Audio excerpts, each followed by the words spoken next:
Je vous souhaite une très bonne soirée et une bonne nuit.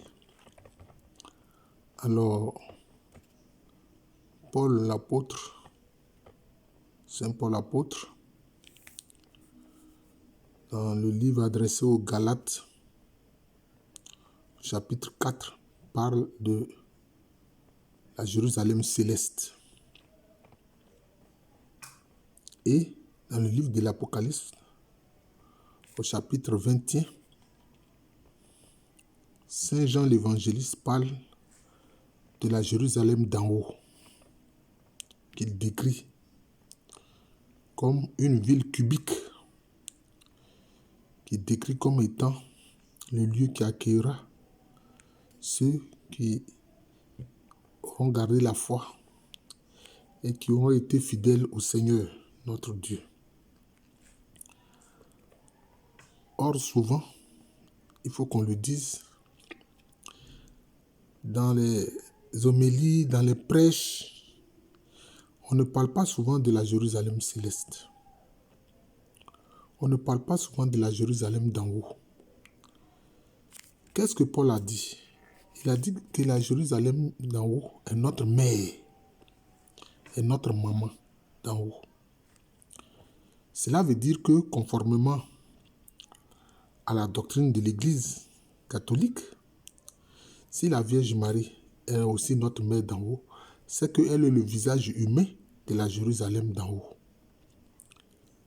Oui. Or, la Jérusalem d'en haut est décrite comme une cité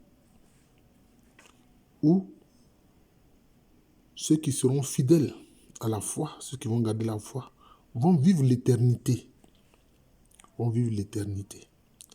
D'ailleurs, Paul parle de la Jérusalem d'en bas, qui est liée à la loi et qui est prisonnier avec ses enfants. Mais ça, je vais m'étendre là-dessus une autre fois. Je voudrais parler de la Jérusalem d'en haut, la Jérusalem céleste.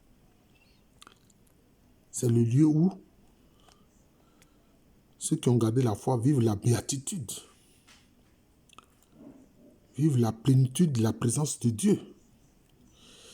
Et qu'est-ce qu'il est dit dans le livre de l'Apocalypse à propos de la Jérusalem céleste? On dit qu'il n'y a pas de temple dans la Jérusalem céleste. Il n'y a pas de temple dans cette cité céleste-là. Pourquoi?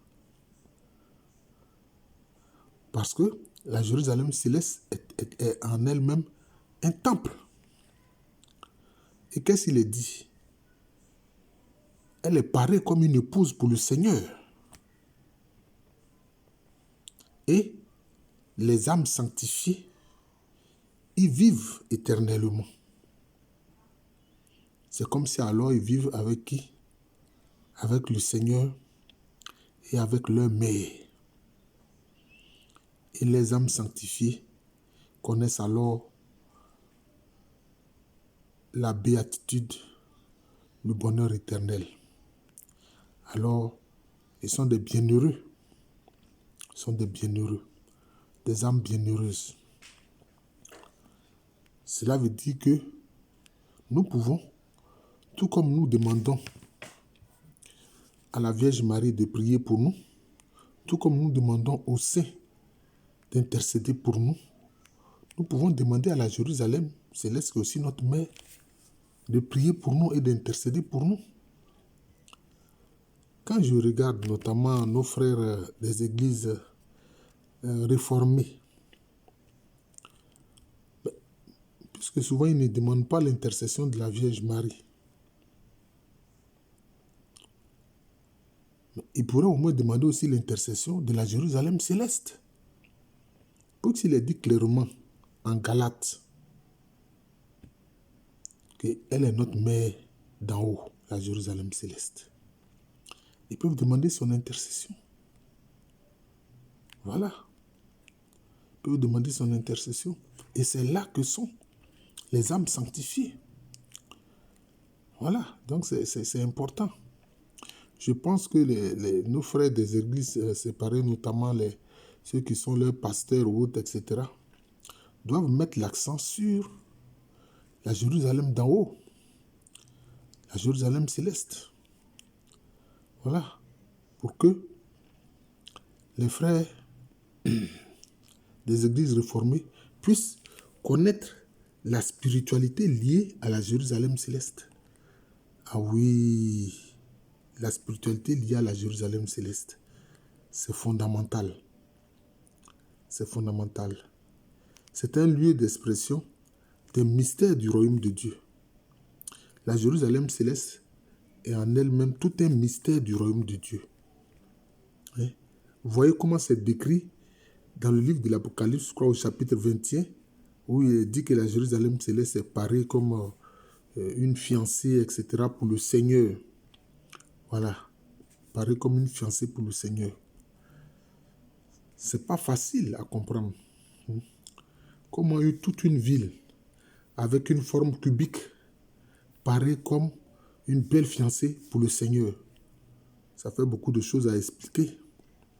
Ça fait beaucoup de choses à expliquer. Mais il faut comprendre que cette ville cubique a 6 côtés, tout comme l'être humain lui-même a 6 côtés. Voilà, 6 côtés. Et cette Jérusalem céleste a aussi tendresse et amour, charité.